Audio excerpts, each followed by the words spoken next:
Hi friends, it's been a while since we all met for our reading Reveries. So here I am again today, and today I'm going to read to you from this book, Here and Now, Paul Auster and J.M. Coetzee. It's a very interesting book. It's actually an exchange of letters between these two very eminent writers who turned into great friends.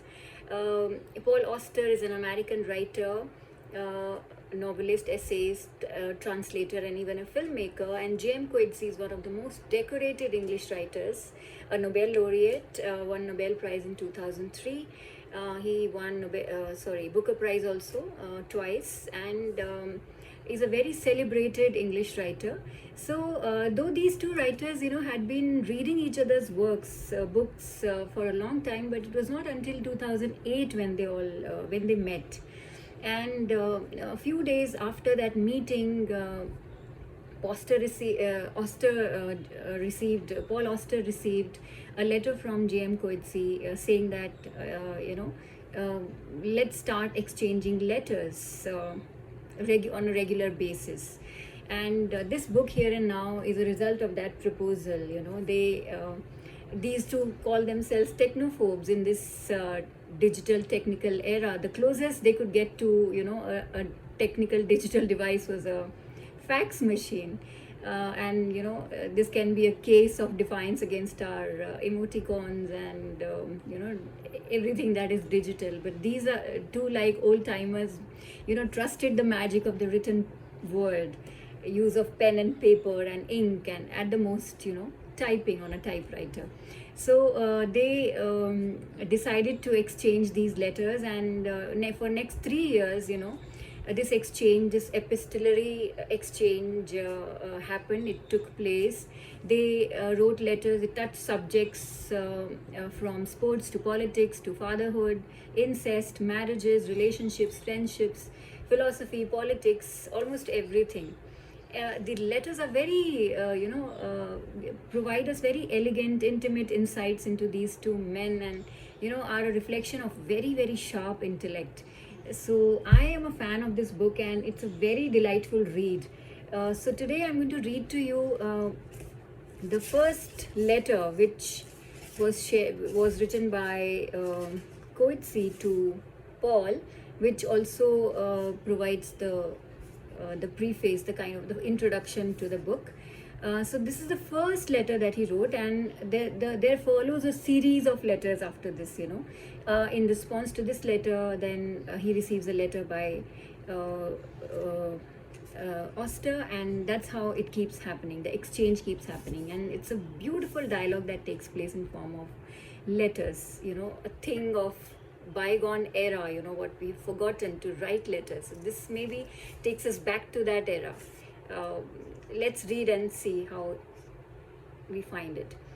Dear Paul, I have been thinking about friendships. So this is the first letter that he writes about friendships.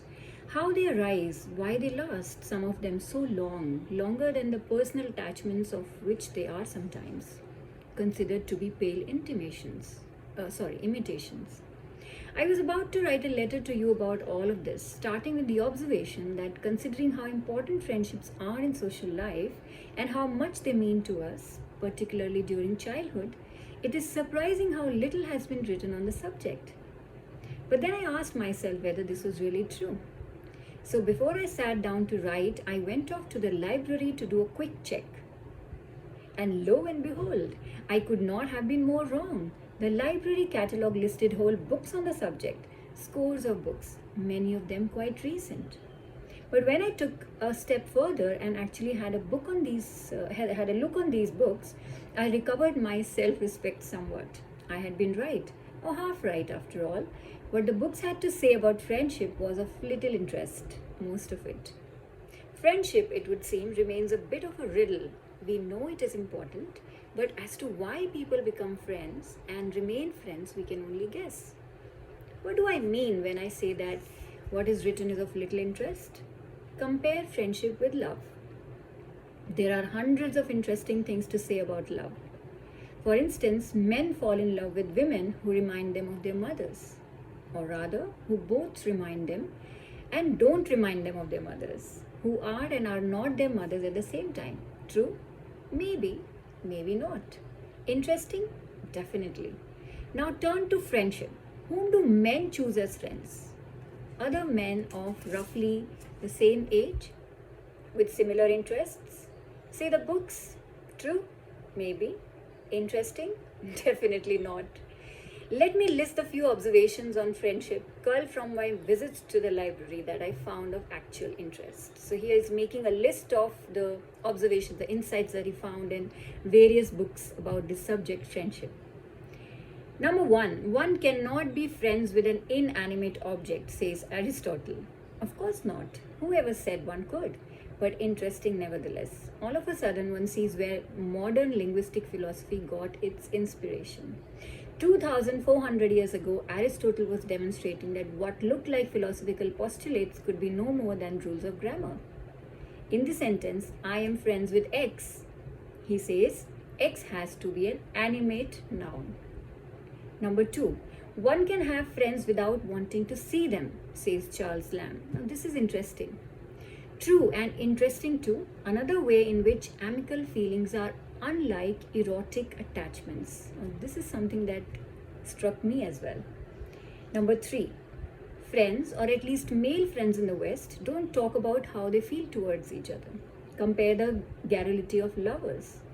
Thus far, not very interesting. Yet, when the friend dies, what outpourings of grief. Oh, alas, too late. The question is love garrulous because desire is by nature ambivalent? Shakespeare's sonnet, he quotes it from Shakespeare, while friendship is taciturn because it is straightforward without ambivalence. What do you think, friends? If it is indeed so hard to say anything of interest about friendship, then a further insight becomes possible. That unlike love or politics, which are never what they seem to be, friendship is what it seems to be. Friendship is transparent. He concludes his letter with these lines. The most interesting reflections of friendship come from the ancient world. Why so? Because in ancient times, people did not regard the philosophical stance as an inherently skeptical one. Therefore, did not take it as given that friendship must be other than it seems to be. Or conversely conclude that if friendship is what it seems to be, then it cannot be a fit subject for philosophy. With all good wishes, John. What will follow is the reply by Auster that if you are interested, I can read to you in the next video.